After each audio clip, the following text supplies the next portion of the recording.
In ancient Greece, Aristotle observed the rise and fall of many political systems, including democracy in Athens. He was a keen thinker, deeply interested in the nature of governance and human virtue. He believed that democracy in its pure form often led to chaos and the tyranny of the many over the few.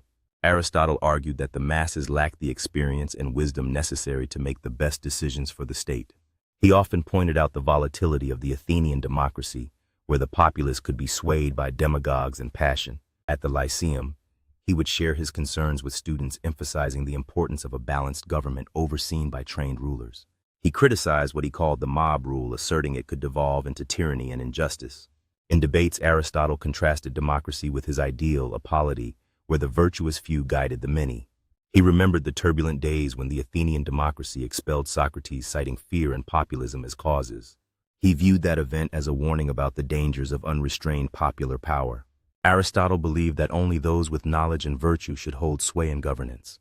He often cited the Spartan system as an example of disciplined and stable governance, unlike the chaos he saw in Athens.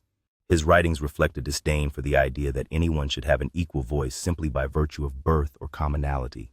He insisted that democracy often led to a demagogue's tyranny, where leaders exploited the passions of the populace.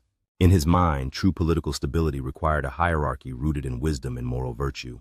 He warned that letting the uneducated rule would inevitably result in decline and moral decay. Despite his criticisms, Aristotle also appreciated the potential for democracy when tempered by justice and moderation. His dislike for democracy was rooted in his desire for a government that cultivated virtue and order among its citizens. Ultimately, Aristotle's teachings reflect his hope for a well-ordered society where wisdom guides governance rather than the passions of the masses.